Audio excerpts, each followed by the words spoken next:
Okay, folks, so this is going to be our introductory lesson to the probability. This particular paper is on your Unified Classroom. Excuse me.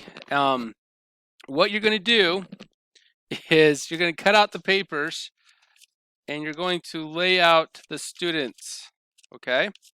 Just like this, all right? And then you're going to take your papers, cut the books up. I'll let you read the story. And you're just going to shuffle these without really looking. You got to do it randomly, okay?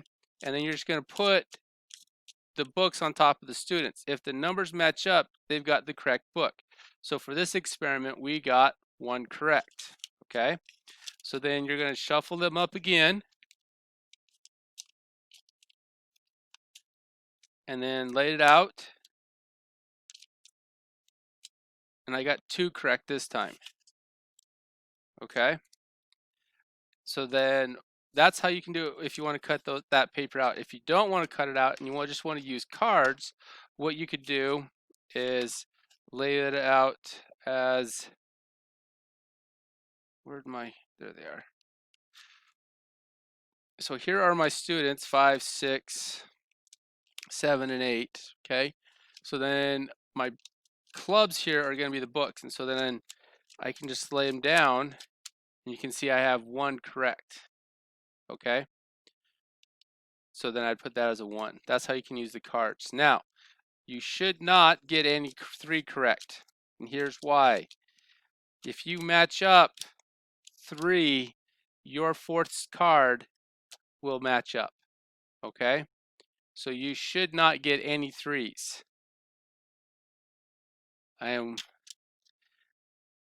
We'll go from there. Okay, so then what I did is I said, yeah, okay. So then you're gonna do it 30 times, so 3 repetitions, and then you're gonna answer the question. I put the question twice. How likely is it that none of the other 4 students ended up with the correct book? Okay, so what I said, it might be a good idea to do a dot plot.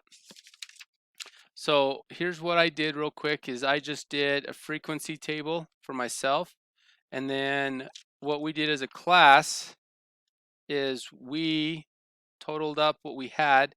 So with 5 of us here, we ended up with 67 zeros, 44 ones, 35 twos, and 7 fours. Okay, so there was 5 of you here, so you can see that you can n is equal to 5. So that means that if each of you did 30, that means we have 150. Okay, now looking at this and what we applied to from chapter 4, and when we talked about significant, something being statistically significant, could we say that this is statistically significant? Well, you guys have done simple probability, correct? Okay, good. So then what we can do is if we've got a total here, we're asking the probability of none, right? So then we're going to come up to here. In our data run, we had 67 out of what? 150, okay? And so if we were to calculate that real quick,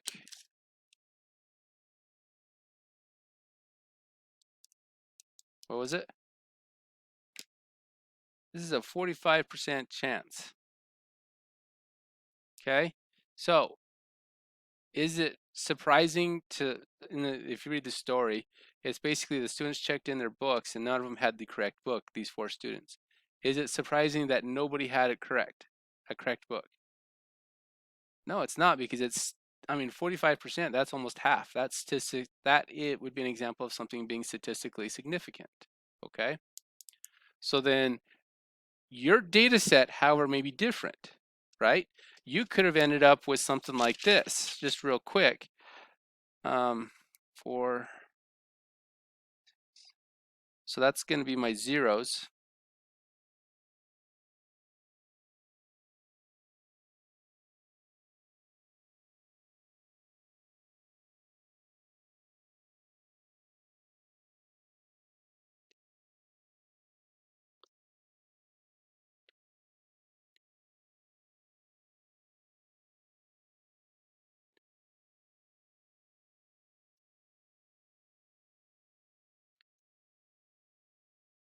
I think that's 29, or that's 30. 1, 2, 3, 4, 5, 6, 7, 8, 9, 10, 11, 12, 13, 21, 28, 29. I'll just throw an extra one there. So there's an example of a 30. So now you can come up to here and say, okay, if I did this as an individual, the probability of none, I did this 30 times and I've only got 7. So then 7 divided by 30, close. Okay. So then again, is that statistically significant? All right. And even though we haven't really talked about how we're going to show that yet, you could sit there and say that's a 23% chance of getting a 0. You know, baseball, that's pretty good. A 2, so yeah, and if you think about it in baseball, that's a pretty good batting average. If you think about it, baseball is the only sport where if you can get an F, you're doing pretty good. What's bad? Bad would be something around here. Oh yeah, this is a really bad F. You guys know who is it Gwynn? What was it, Tony Gwynn? I think his was like that. Yeah, literally. Hey, dad joke. So anyway, so if you think about it, the question is going to be, is this statistically significant? And you're going to have to make your best estimate from what you currently know about statistics. Is it significant? Yes or no? And then why? Bradley, if you're watching this, make sure you put in the why. Okay, so real quick, what we got to do is we got to talk a little bit about the basics of our statistics, okay, or our probability. And this is what you guys are probably thinking statistics was more about, not all the vocabulary that we had, okay? So we got to talk about a little bit about randomness, which we've already done, so that's going to be kind of nice for us. We're going to cover a little bit of probability. And then we're going to do some simulations, okay? Simulations is going to be mostly in 5.3. We'll kind of we'll introduce it a little bit today, but we'll mostly cover 5.3. 5.2 is going to be more about the probability. Like we'll do simple probability, then we'll do conditional probability. And again, we got to read it just a little bit, okay? So yeah, if you guys are done in class, you can turn it in. That would be great. Or if you want to turn it in when you do get done. Except for Sterling, if you could turn that in right now, that'd be great. Just kidding. Okay, so probability. What do you guys know about the basics of probability? It is a number. Good. Actually, you want to. So the number will be the outcome. Okay. All our categories. I shouldn't use categories because then we could classify it as are going to be quantitative, meaning that we can do what? We're going to count them. Okay. So everything that we're looking at, all the items, everything like that, we are going to be able to count them. Okay. The probability will always be between 0 and 1. Okay. So if you get a 0,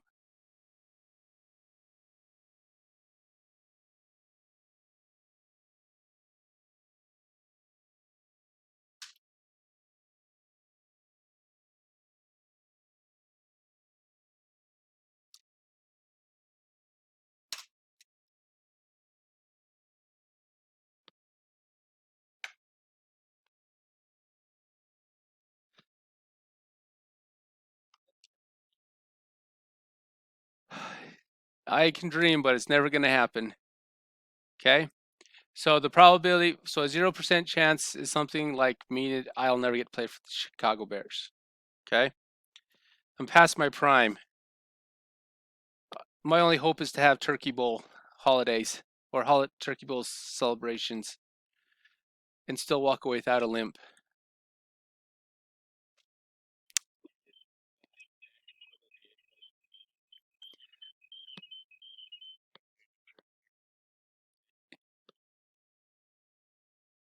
No, usually it's guys that are older than me and that can't move as fast, and so I do pretty good, thanks.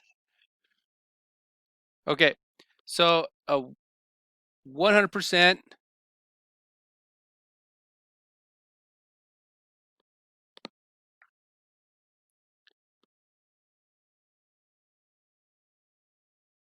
The weather forecaster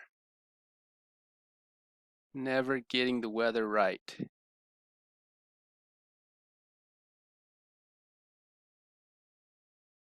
There's a 100% chance that they'll never have it right.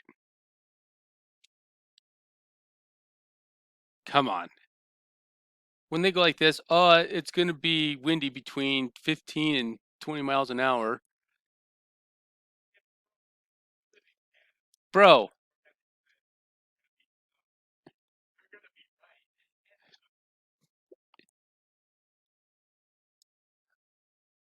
my example here was not taken well, so we had to change it to the sun will rise. Okay, so we have this, and then we're going to run not experiments like we talked about in chapter 4, but we're going to run simulations. Okay, and this is going to allow us to have our chance behavior